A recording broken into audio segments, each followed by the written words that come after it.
Spots that are just 2:01. Yeah. Okay, we'll go ahead and call the meeting to order, and we'll start with introductions. I'm Jeremy Tans with Seymour Regional Plan. Mayor Jackson. Representative District 147.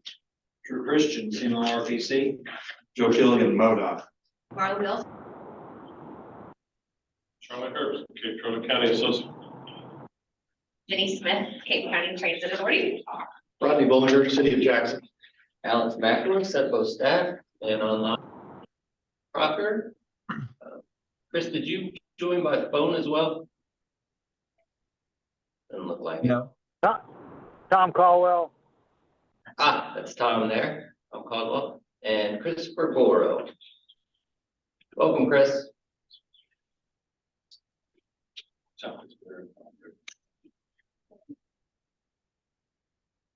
Okay, with that, we'll start with the adoption of the agenda. So moved. Second. I have a motion from Mr. Herbst, second from Mayor Haas. All in favor? Aye. Any opposed? Agenda passes. Approval of minutes for the November 15, 2023 meeting. Everybody's Move to approve the minutes. motion from Mr. Roach. Second from Mr. Herbst. All in favor? Aye. Any opposed? Minutes stand. Don't have any communications at this point, so we'll move on to public comments. Is there any comments from the public? Well, all right.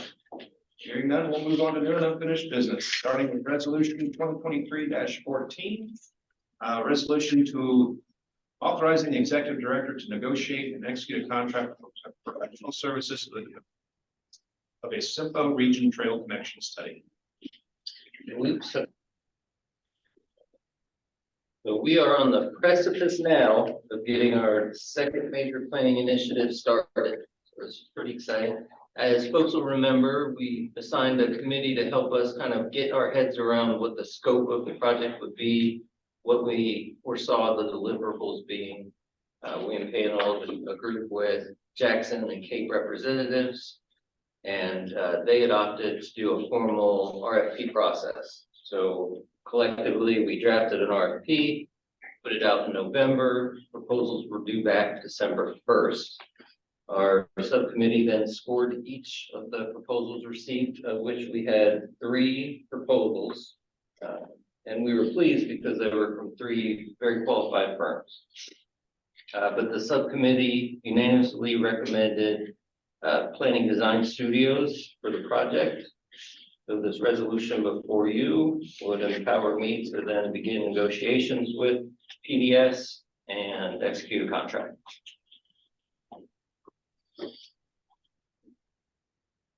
We have a motion to adopt. Mr. Herbst, second. Second. Second from Roach. Any other comments? Hearing none, motion to approve. Sorry, vote. All in favor? Aye. Any opposed? All right, resolution passes. We'll move on to the next item, resolution number 2023-15. Resolution authorizing the executive director to negotiate and execute a contract with a transportation improvement program online management services.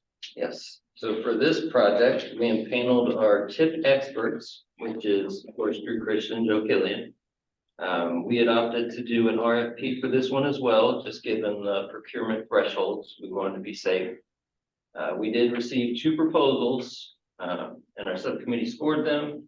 Again, this recommendation was unanimous, and our planning committee had already predetermined that they would support any recommendation from our subcommittee. And that recommendation is to go with Eco Interactive. I'm very impressed with the functionality and the visual aesthetics of the software. This contract would be for a 5-year maintenance agreement, very similar to the previous tip tool that we had. It was a 5-year agreement as well. But this is a different vendor with, in our opinion, much more enhanced capabilities. So this resolution would empower me to begin negotiations with Eco Interactive and execute a contract. Any other questions regarding this? If not, I'll take a motion to approve. I'll make a motion to approve. We have to make a motion to approve from Mayor Haas, second from Commissioner Herbst. All in favor? Aye. Any opposed? The resolution passes. Moving on to the next item of discussion is the Safe Streets for All Comprehensive Safety Action Plan. We are well on our way with this project. We, as you know, folks, we held our kickoff meeting in October, but more recently, we hosted our first Safety Oversight Committee meeting with our Oversight Committee. That was held on December 7th. Stemming from that meeting, we're now looking at organizing 2 public open houses, one to be held in Jackson and one to be held in Cape. Right now, we're eyeing January 24th and January 25th, which is a Wednesday and Thursday respectively. Our consultant team will be working with both Cape and Jackson representatives to find the suitable facility and schedule which dates work out best for which open house we plan to schedule. We're still working on some data collection. We did finalize our project timeline and our public engagement plan. So the next tangible thing you'll be seeing is advertising for our public open houses. I know our consultant team is working on a lot of the visuals that they'll need to be able to provide for the open houses. Any further questions for Alex? Hearing none, we'll move on to the item D, intersection studies. This one was actually a lot of fun. I know that we kind of scheduled this as a pilot program for this year, but I think we found 2 good intersections with a lot of local stakeholder input. Again, the intersections are 621 and Perryville Road, and then Route D corridor in front of the Jackson Middle School. We hosted our open house for the Perryville Road 621 on November 27th, and then our Route D corridor on December 4th with the consultants and stakeholders. We held a 1-hour meeting with our stakeholders and the consultants discussing potential solutions. We had packets of information for the stakeholders that included things like traffic counts, crash statistics, speed volumes, and a level of service analysis. The level of service analysis was based on our travel demand model that was conducted in our metropolitan transportation plan, which forecasts growth in our region up until 2045. So we had a lot of good information to provide. We then solicited desired solutions.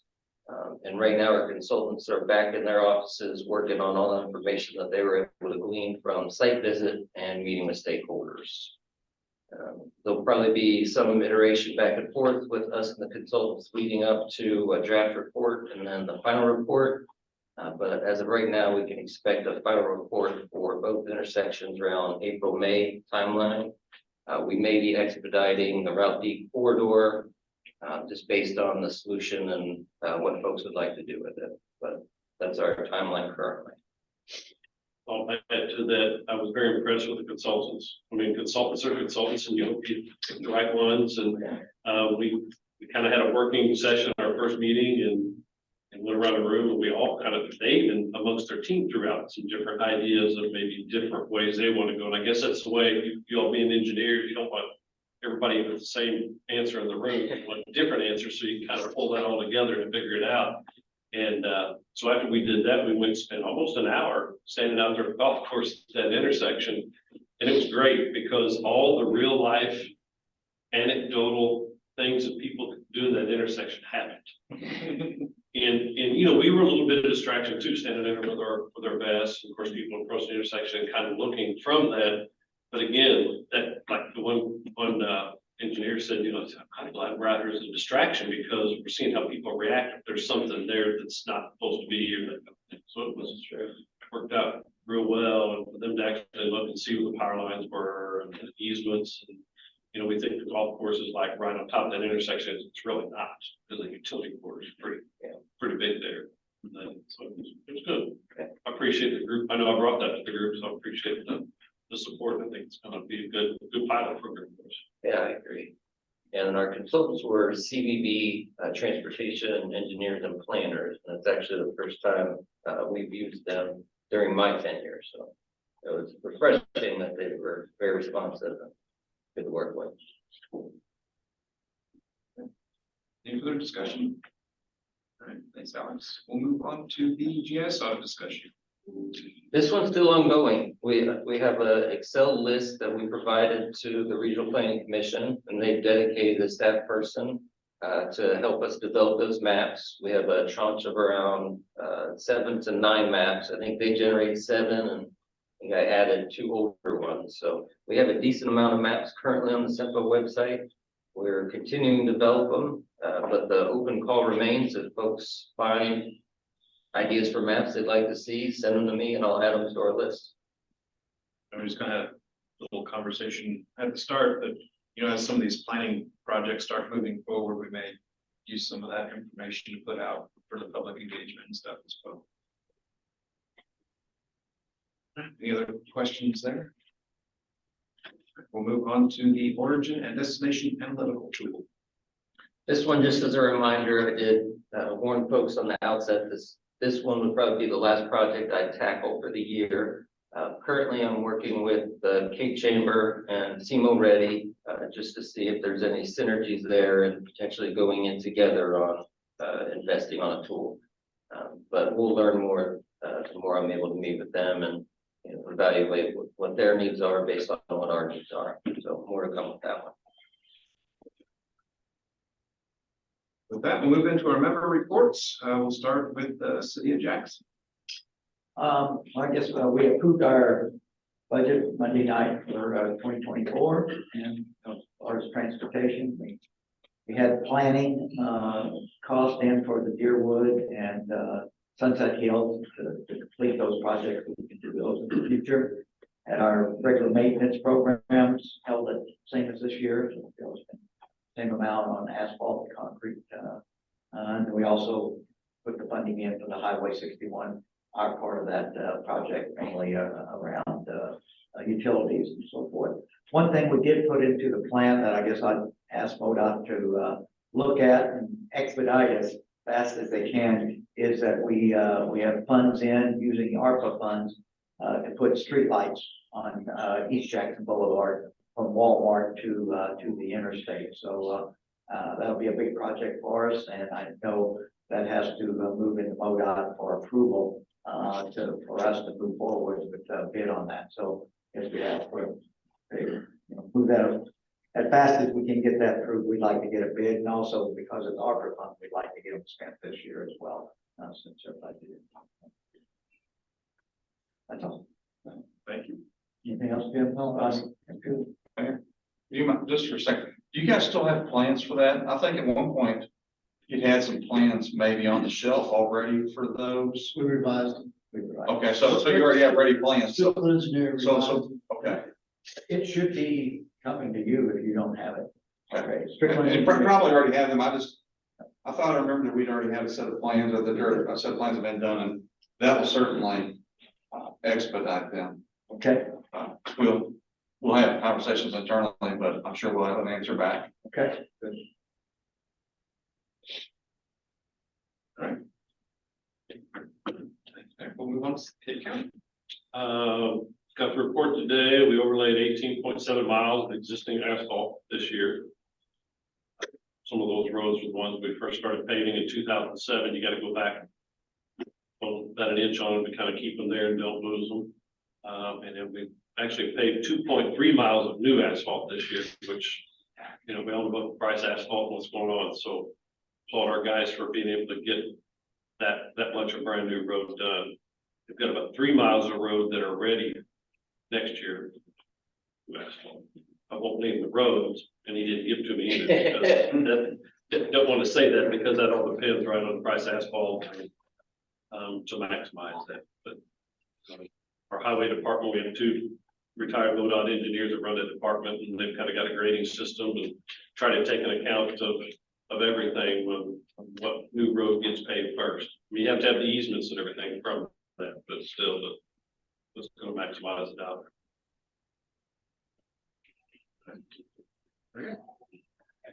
We'll come Cape Transit. Well, I am the new executive director. I've been on the job since December 1st at Tom's retirement. So I don't have a lot to report other than there will be more to report later on when I get my head wrapped around everything that's going on. For those of you who've had some staff changes, and we're just hanging in there right now. Welcome aboard. Welcome. Next, we'll go to Cape Airport. So we're just chugging away with all the projects we have going on. We've got the terminal that is making substantial progress. We've got walls going up and a lot of visible progress being made. We've been working on the design for taxiways Echo Delta and Foxtrot. And we are getting ready to start some grading and remediation for the new T hangars coming in. So a lot of progress happening with everything. Next, Seymour RPC, Drew, do you Have anything discussed already? I will just throw out that we're getting ready to start our next SEDS process, which is our comprehensive economic development strategy. So we'll be looking for those inputs on thing needs and priorities, and strengths and threats and all that good stuff that go into the region, including SEMPO. So there's long range transportation needs we need to discuss, maybe reference in that plan. We'll take that input.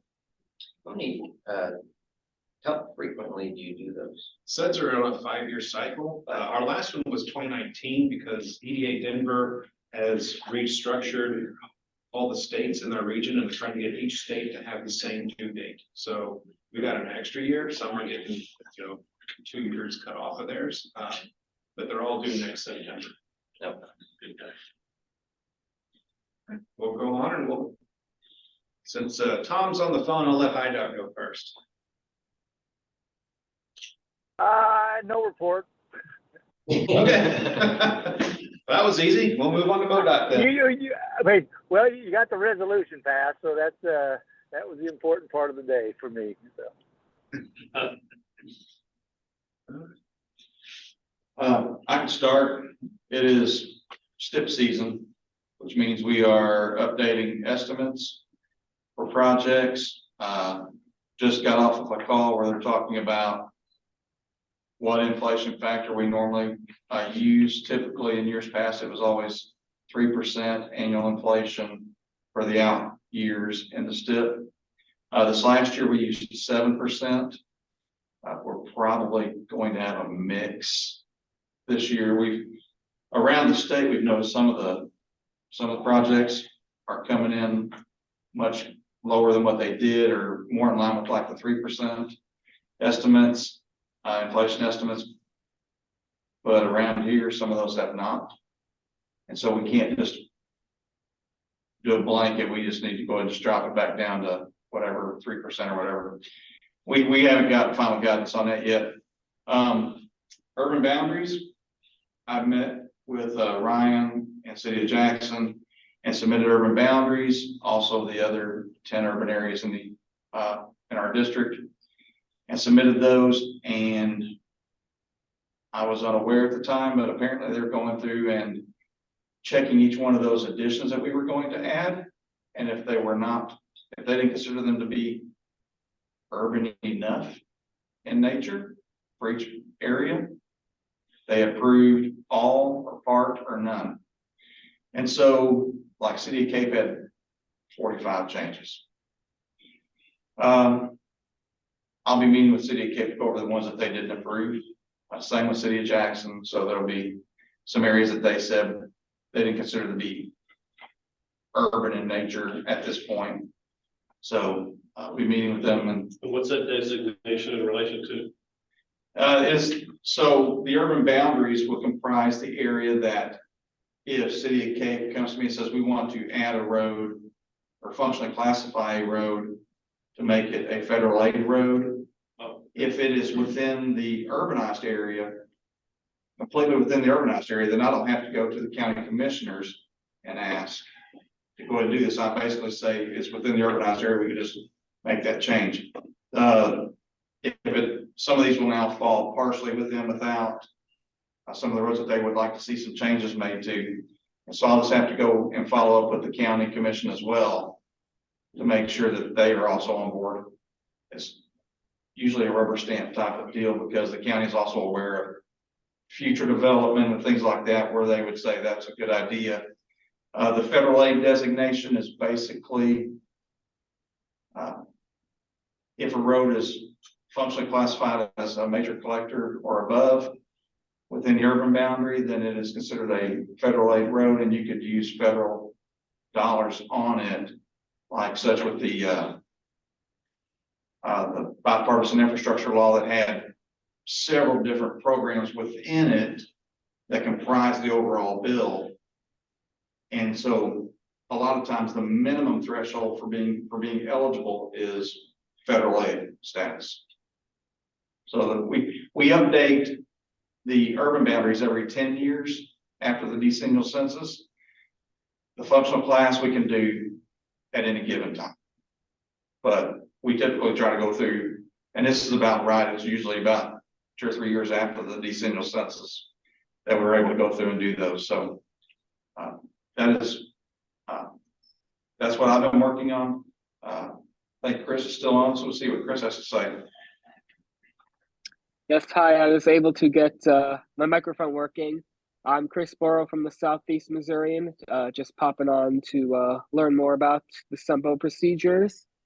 Unfortunately, I'm contacting you guys by phone because Zoom just was not working on my computer, but I'm excited to see a lot of familiar faces here and learn more about all this. So thank you for having me. And Chris, you're more than welcome to join us here anytime as well, but Zoom certainly For works. sure. Well. I'm definitely going to start doing that more often because I'm only here on Zoom because I'm just getting over a cold still. Oh, well, rest up. Mr. Crocker. Get my video to work. So I didn't have a whole lot to update today.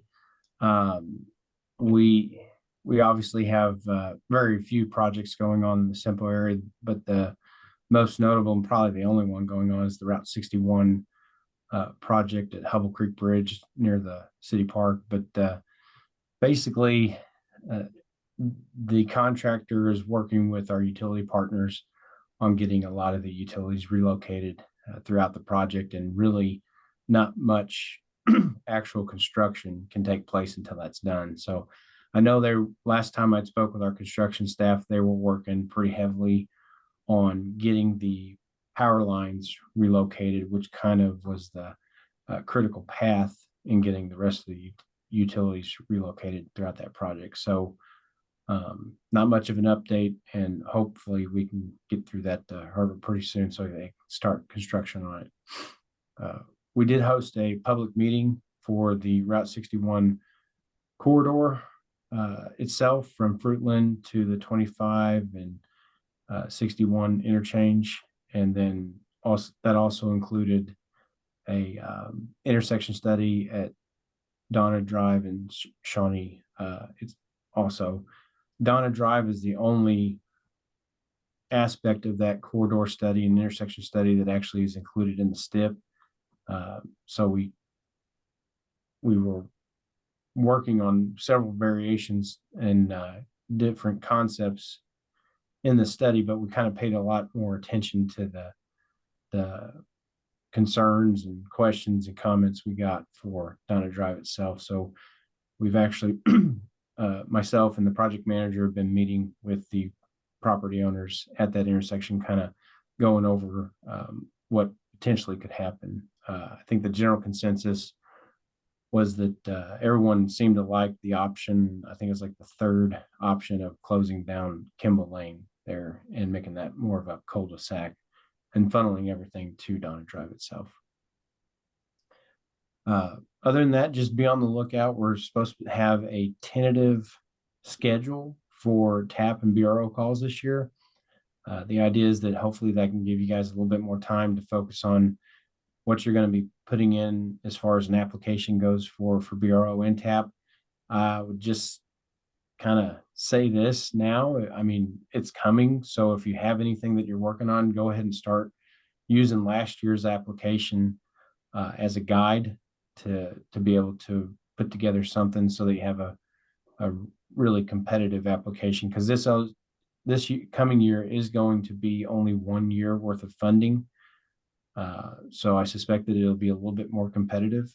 And then that will be the last year of funding for the current federal bill. So we'll either need an extension or a new bill before we start doing more TAP calls. Other than that, just working through some agreements with the city of Cape Girardeau with the Lexington roundabout sculpture that's going to be placed in there, and then the Minnesota Avenue cost share project. We're trying to work through those lighting agreements and maintenance agreements on those projects to get those up and running. That's all I got. Thanks, Chris. I don't think that there's anybody from Federal Highway, so we'll go ahead and move on to the staff report. Just Merry Christmas and Happy Holidays. Okay. Merry Christmas. So any other business communications? Representative Boss, do you have anything you'd like to share? Merry Christmas. Well, we'll take a motion to adjourn. Salute. Have a motion? Second. Second. All in favor? Aye, good night. And adjourned. I enjoy your Christmas holiday. So